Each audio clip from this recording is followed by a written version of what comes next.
They thought I was just a vendor, a line item on their budget, but the contract they never read held more than access. It held control. And when they tried to push me out, they triggered a clause they never saw. The first time I walked into that office, I was just the girl from the outside. No badge, no welcome, no fanfare. Just a paper badge printed with the word contractor in faded ink and a flickering overhead light above the elevator that buzzed like it disapproved of my presence. My company had been brought in during the crisis, an ugly data breach that exposed more than 1 million records. Their internal team was overworked and in over their heads. Legal was panicking.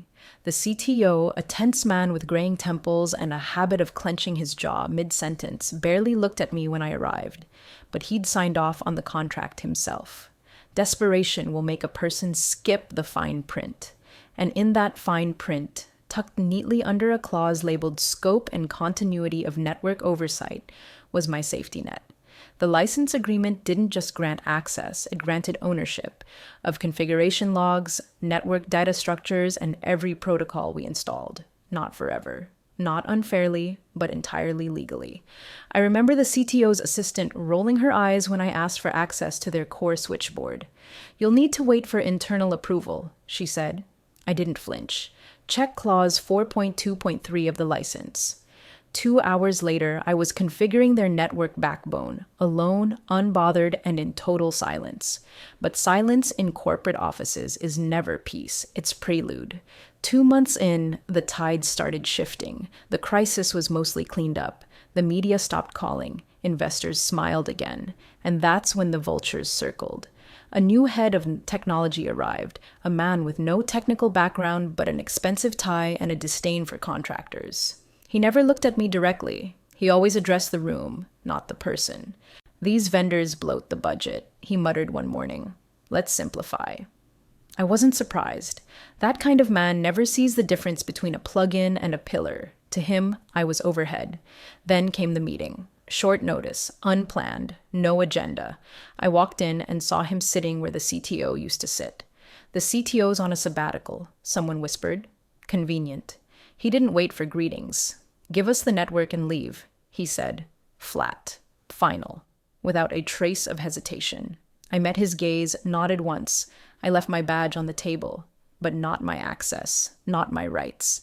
Because in the locked vault of their shared drive sat the license file. Digitally signed. Time-stamped. Immutable. And in that file, my name, my company, my irrevocable rights. They thought I walked out empty-handed. But I was walking out with the fuse already lit. You won't believe what the CTO says when he finally opens the license file. The office was quiet when I left. Not dramatic, just quiet. No slammed doors, no shouting, just the cold, clinical silence of people assuming they've won.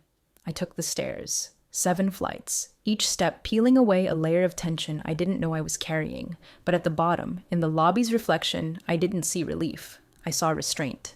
Because they had no idea what that handover actually meant.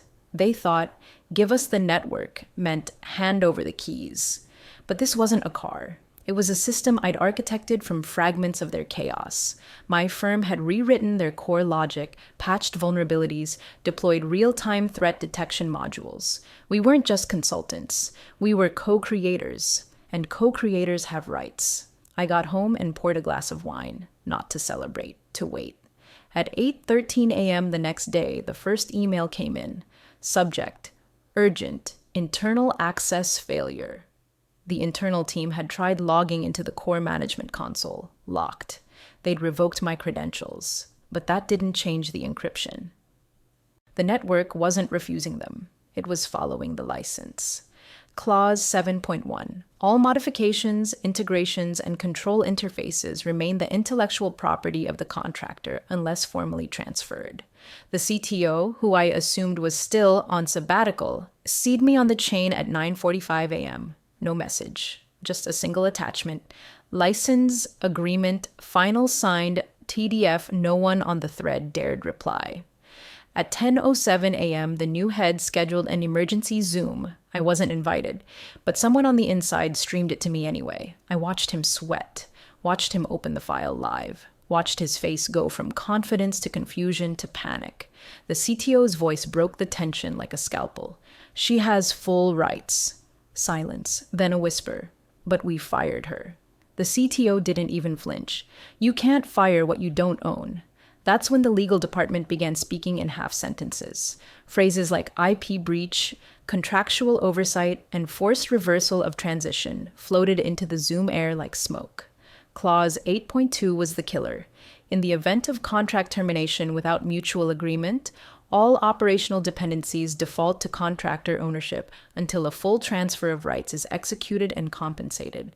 That clause had never mattered until they tried to bury me without paying the gravedigger. And the kicker? I still had access to the backup nodes. Not to sabotage, just to watch.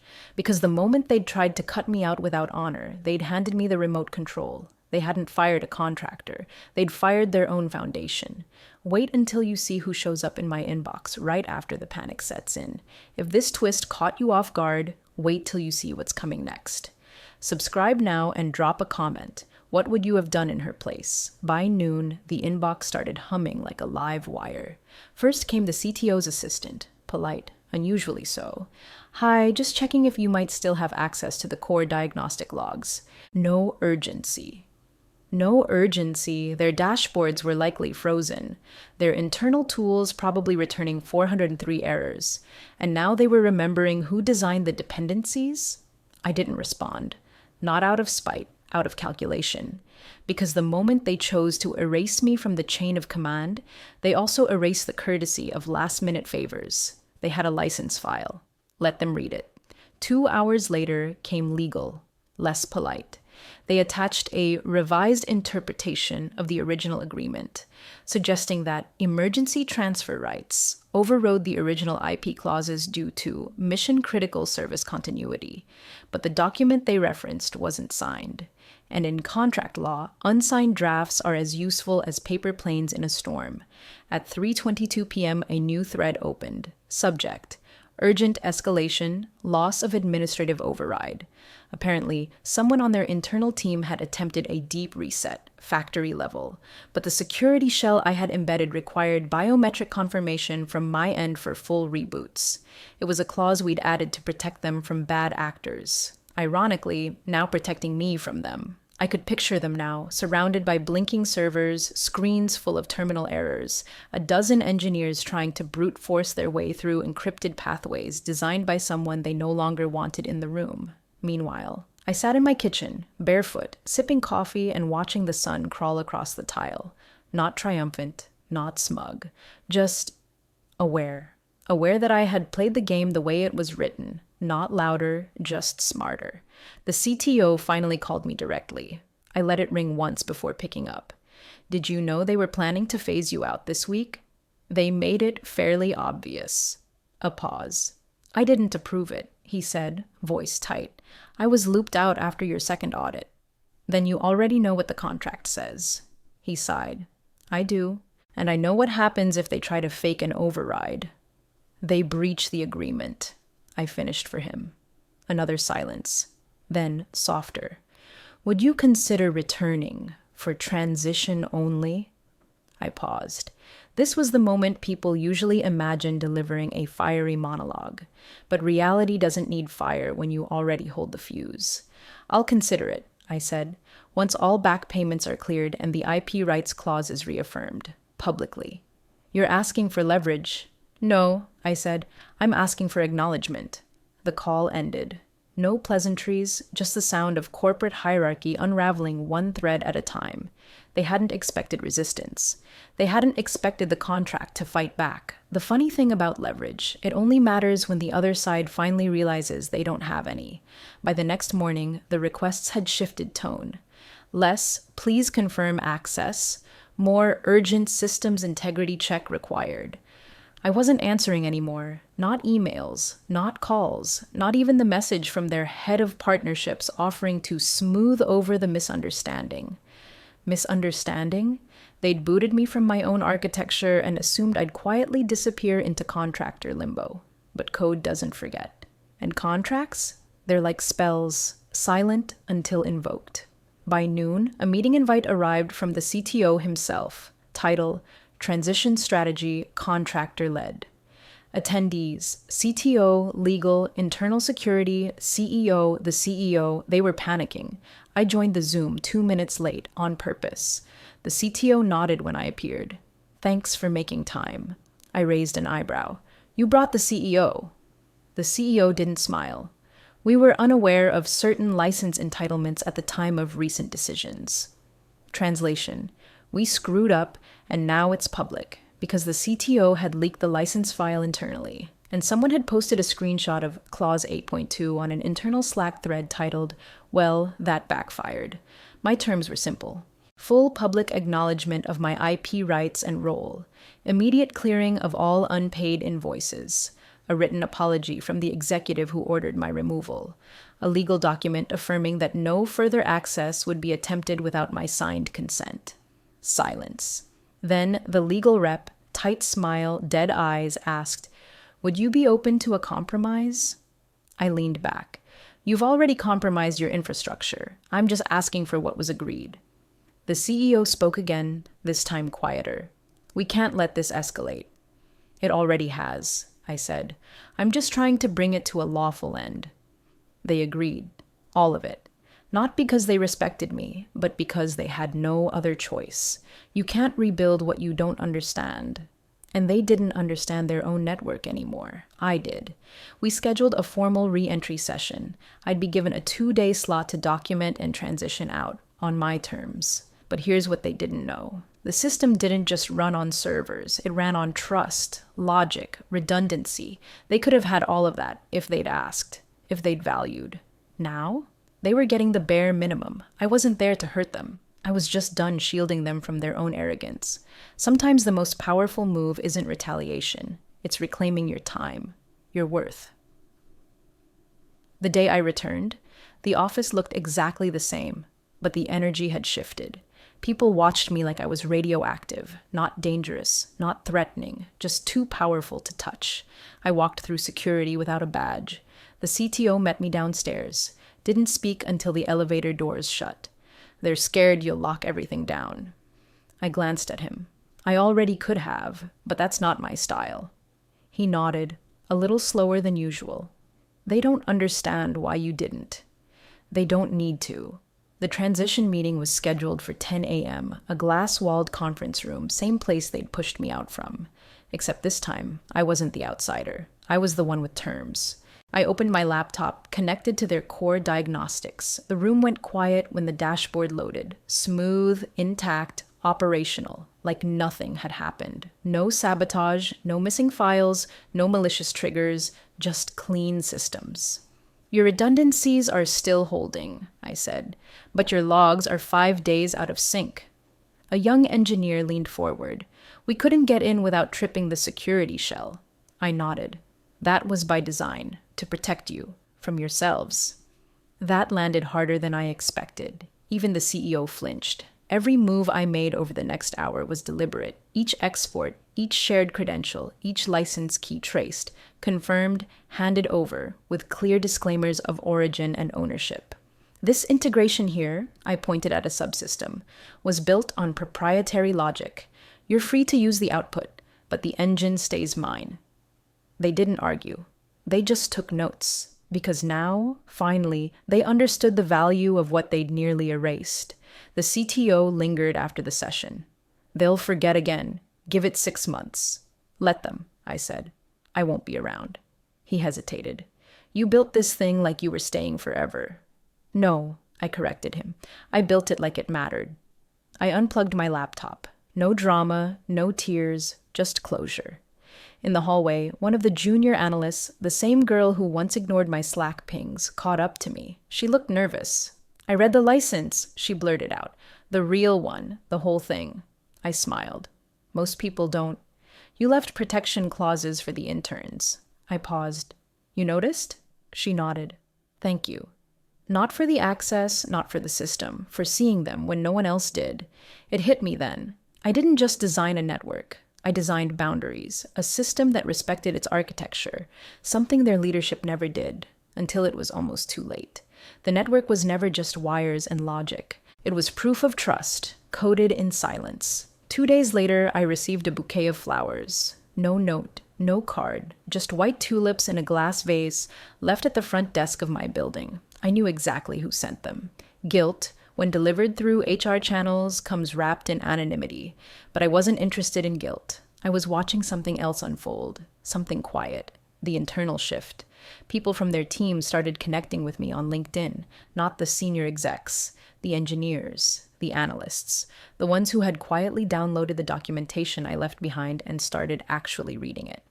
One message stood out, from a systems architect I'd barely interacted with. "Thank you for building something clean. We didn't deserve it, but I'm learning from it." That, right there, was why I never pulled the plug. Because while the top brass was busy counting budget lines and plotting exits, the foundation of that company, its people, were still trying to build something real. And now, with the right eyes, the license agreement wasn't just legal armor. It was a blueprint for what happens when respect meets responsibility. The CTO called me again. This time, no pretense. "They want you back as a consultant. Full-time advisory role." I didn't even ask the number. "Why?" I asked. "Because no one's touched the core since you left, and they won't unless you guide them." "And you?" He was quiet for a beat. "I want you back because you were the only one who didn't build a system that depended on you staying." That stopped me. He continued, "Most vendors create complexity to stay relevant. You designed something people can learn from. That's rare." I didn't accept. Not yet. Maybe not ever. But I appreciated that he saw it. Later that evening, I opened the audit logs. Out of habit. Everything was stable. The network data clean, the handovers executed properly. No tampering, no shortcuts. The system was holding. And maybe, just maybe, the company was learning that owning a product doesn't mean owning the person who built it, because value isn't always loud. It doesn't wear a title or sit at the head of the table. Sometimes it walks out quietly and takes the power with it. The real infrastructure isn't the network. It's the people who know how to build with integrity and walk away when it's done. There's a strange moment that happens after the storm when the emails slow down and no one's asking for access codes or clause references. A hush settles in, not silence, but the kind of calm that makes you wonder if something is about to begin again. It wasn't over. Not exactly. But I had reached a place most contractors never do. Acknowledged, respected, and, most surprising of all, remembered correctly. The CTO followed up with one final document, a formal amendment, drafted by legal, affirming the IP rights I had enforced. It wasn't performative, it was binding, and it bore the CEO's signature. Clause 9.0, the contractor's intellectual contributions shall remain attributed and protected, regardless of internal leadership changes or strategic restructuring. They'd learned their lesson, not because I punished them, but because the code did. It had exposed their fragility and protected mine. I sat at my desk, reading the amendment again, not because I needed to, but because I never imagined they'd go that far. My phone buzzed. This time, not from anyone in that company, a different firm, a global one. They had reviewed the architecture I left behind. Word had spread. "Would you be interested in consulting on a new system migration?" No drama, no ambiguity, just clarity and full rights written into the first sentence. They sent me their draft license file. I smiled. "Add a clause about knowledge transfer," I replied. "I don't build to hoard. I build to hand over." Their legal team responded within the hour.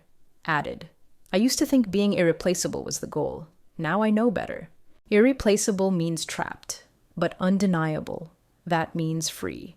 Back in the original company, the systems continued to run. The people I trained, directly or indirectly, were stepping into leadership roles. The junior analyst who once avoided me now led diagnostics. One afternoon, I received a thank you email from her. She'd rewritten one of my subroutines, optimized the logic, and restructured the report automation to reduce load by 35%. She'd signed the code with her own name. I wrote back, "Perfect. Just make sure the license reflects that." The cycle continues. But I'm no longer part of their machine. I'm the blueprint that shaped it and moved on. Legacy isn't about staying forever. It's about designing something that speaks for you when you're no longer in the room. There's something poetic about being called back, not with desperation, but with respect. The kind of call that doesn't start with, "we need you," but with, "we see you now." The CTO emailed again, but this time there was no request. Just a subject line. FYI, external audit results. Attached was a clean report. No critical failures, no unresolved access issues. Just one note from the audit firm. Architecture shows clear intentionality, separation of control layers, and robust continuity clauses. Recommendation, study as internal standard. I reread that line twice. Then once more. They were turning my contract into a blueprint. Not just the code, not just the fixes, but the structure. The way I had embedded ownership, protection, and transparency into every clause, every endpoint, every handshake between systems. Clause 10.4 had once been the most controversial. In absence of mutual revocation, contractor retains decision-making override in case of systemic risk detected within core modules deployed by their team. They'd tried to redact it, tried to pretend it didn't matter. Now it was part of their playbook. Later that week, I got another message, this time from a member of their board, not the CEO, not the tech team, the board. Subject, consulting invitation, internal training framework. They wanted me to help design training modules, not in systems architecture, but in contract ethics and technical accountability. I laughed out loud when I read it, but I said yes, not because I wanted to go back, but because I wanted that lesson to spread. Day one of the workshop, I walked into a different room than before. Same company, different faces, hungry to learn, curious, a little embarrassed. I opened with the same phrase the new head once used on me. Give us the network and leave. The room stiffened. Then I smiled. Except I didn't leave it in chaos. I left it intact. Because good systems don't collapse when people do. I walked them through the clauses, the real ones, the ones that protect everyone, not just the ones at the top. And when I reached clause 8.2, a hand shot up. What if leadership doesn't read this? I paused. Then you make sure you do, because one day you'll be the one writing it. They nodded. Took notes, not because I was impressive, but because the story had reached them first. A story of quiet boundaries, of lawful resilience, of what happens when you refuse to vanish just because someone didn't understand your worth. They turned my silence into standard procedure, and my exit into a chapter they now teach. Months passed.